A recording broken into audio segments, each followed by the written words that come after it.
Hey there, and welcome to Speak Up Zone. I'm Daniel, and I'm really glad you're here with me today. In this episode, I have something truly special prepared for you. We're going to learn and practice English through the power of storytelling. But here's the good news, we're not reading the full book. This is a simplified, summarized version carefully chosen just for English learners like you. The story you will hear today is called Robinson Crusoe. I will narrate it for you slowly, clearly, and with simple words.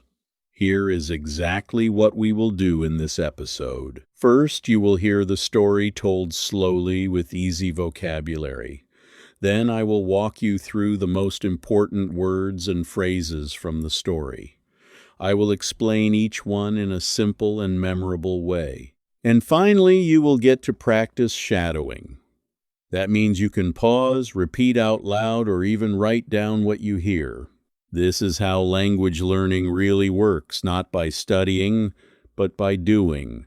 So get comfortable, take a deep breath, and let's begin. This is Robinson Crusoe, told just for English learners. A long time ago, there was a young man named Robinson Crusoe. He was born in England and grew up in a quiet, safe town. But Robinson had a dream. He wanted to travel the world by sea. His parents told him to stay home. They said life was comfortable and good. They warned him that the sea was dangerous and full of risk. But Robinson didn't listen. He had adventure in his heart. One day, without telling his family, he got on a ship and sailed away. At first, everything seemed wonderful. The sea was calm and the sky was blue. Robinson felt free and full of excitement. But then the weather changed.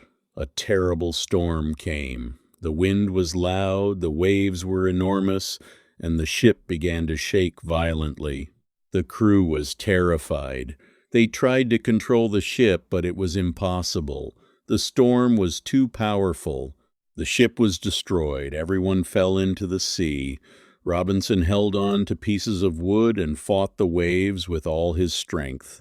When he finally opened his eyes, he was lying on a beach. He was alone. He was wet, cold, and completely exhausted. He looked around slowly. There was no town, no road, no building, only trees, rocks, sand, and the sound of birds. Robinson had survived the shipwreck. But now he was completely alone on an island far from the rest of the world. There was no one to help him. For the first few days, Robinson was in shock. He cried. He sat on the beach and stared at the sea, hoping that a ship would pass by. But no ship came. And slowly Robinson understood something very important. If he wanted to survive, he had to start working.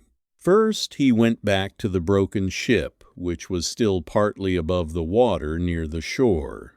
He swam out to it several times and brought back tools, rope, food, guns, seeds, and other useful things. Then he chose a good spot near a hill with fresh water and shade. He built a small shelter using wood and large leaves. It was simple, but it kept him safe from the rain and the wind. Every day, Robinson worked hard. He learned to find food on the island. He caught fish near the shore and found fruit growing on the trees. He also hunted animals in the forest with his gun. But he was always careful to save enough bullets. He knew he had very few left. One of the most important things Robinson did was start a garden. He planted the seeds he had brought from the ship. He watered them, protected them from birds, and waited patiently. After many weeks, small green plants appeared from the ground. Robinson felt a great sense of pride and hope. He was no longer just surviving, he was beginning to build a life. As the months passed, Robinson became more skilled. He learned how to make pottery from clay. He built a better, stronger house with a fence around it for protection. He made simple furniture from wood. He sewed new clothes from animal skin when his old ones wore out. He even tamed a parrot and taught it to say his name. The parrot became his only companion. Every morning, Robinson would hear it call his name, and for a moment he felt a little less alone. He began to write everything down in a diary. He counted the days carefully by cutting marks into a wooden post. He had already spent over a year on the island alone. Robinson started to think differently about life. Before the shipwreck, he had taken everything for granted: food, shelter, company, safety. Now he was grateful for the smallest things. A dry day felt like a gift. A good harvest of corn felt like a victory. Even the sound of birds in the morning made him feel thankful. Years passed. Robinson's life on the island became organized and calm. He had 2 homes, one near the coast and one in the center of the island. He had animals, crops, tools, and a routine. From the outside, it almost looked like a normal, peaceful life. But deep inside, Robinson never stopped hoping to go home. One day, after many years on the island, Robinson saw something on the beach that changed everything. There were footprints in the sand, human footprints. His heart started beating fast.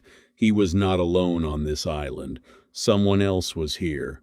Robinson rushed home and locked his gate. He was terrified.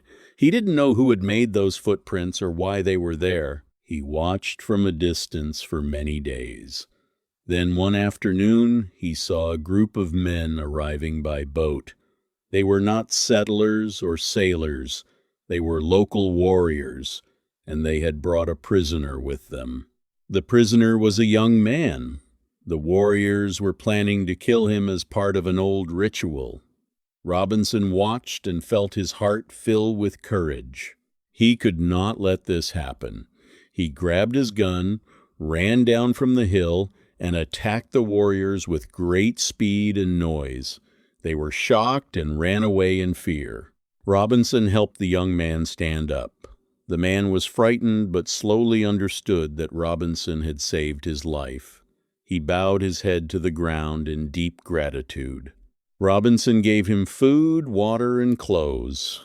He gave him a name too, Friday, because that was the day they had met. Friday was intelligent, warm, and eager to learn. Robinson taught him English, and Friday learned quickly. For the first time in many years, Robinson had a true friend. Together they worked on the island as a team. Friday taught Robinson things too: new ways to cook, to hunt, and to understand the island. They respected each other deeply. With Friday beside him, Robinson felt stronger. He started making a bigger plan to escape the island and return to England. One day an English ship appeared near the island, but something was wrong. Some of the sailors had taken control of the ship and locked up their captain. Robinson and Friday helped the real captain fight back against the rebels. It was dangerous, but together they succeeded. The mutiny was stopped. The captain was deeply grateful. He offered Robinson and Friday a place on his ship. Robinson could hardly believe it.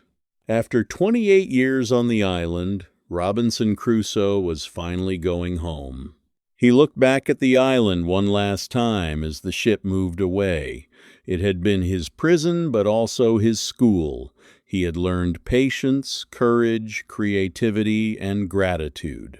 He had arrived as a reckless young man who didn't listen to anyone. He was leaving as a wise and humble person who understood the true value of life. When Robinson arrived back in England, the world had changed.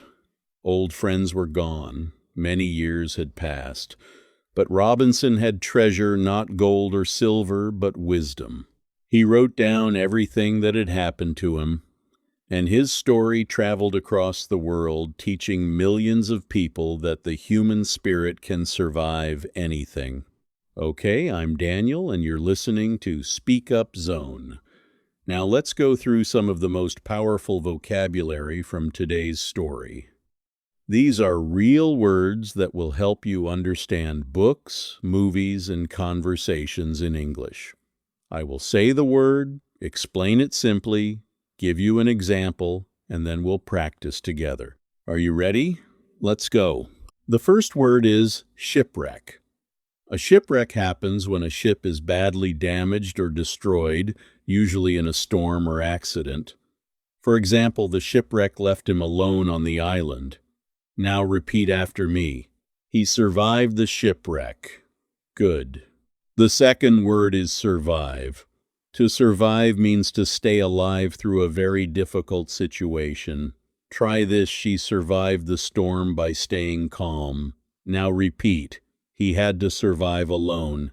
Very good. The third word is shelter. Shelter is a place that protects you from rain, wind, or danger. For example, they built a simple shelter in the forest. Repeat after me. He needed food and shelter. Excellent. The fourth word is harvest. A harvest is when you collect the food or crops you have grown. For example, after months of work, the harvest was finally ready. Repeat this. The harvest gave him hope. Great job. The fifth word is grateful. Grateful means you feel thankful for something good in your life. For example, I am grateful for every new day. Now repeat. He felt deeply grateful. Nice. The sixth word is companion. A companion is a person or animal that spends time with you and keeps you company. For example, his dog was his closest companion during the long journey.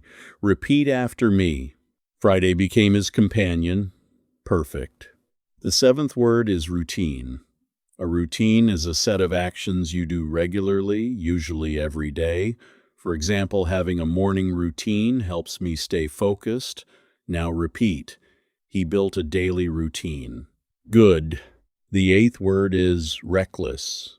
Reckless means acting without thinking about the danger or consequences. For example, driving too fast is reckless and dangerous. Repeat after me. He was young and reckless. Very good. The ninth word is wisdom.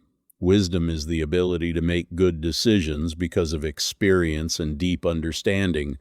For example, with age often comes wisdom. Now repeat. He returned home with great wisdom. Excellent. The 10th word is mutiny. A mutiny is when a group of people, usually soldiers or sailors, rise up against their leader and take control by force. For example, the sailors started a mutiny and took over the ship. Repeat this. The mutiny was dangerous. Great. The 11th word is humble. Humble means you don't think you are better than others. You are modest and open. For example, despite his success, he remained humble and kind. Repeat after me. He became a humble man. Perfect. The 12th word is take for granted.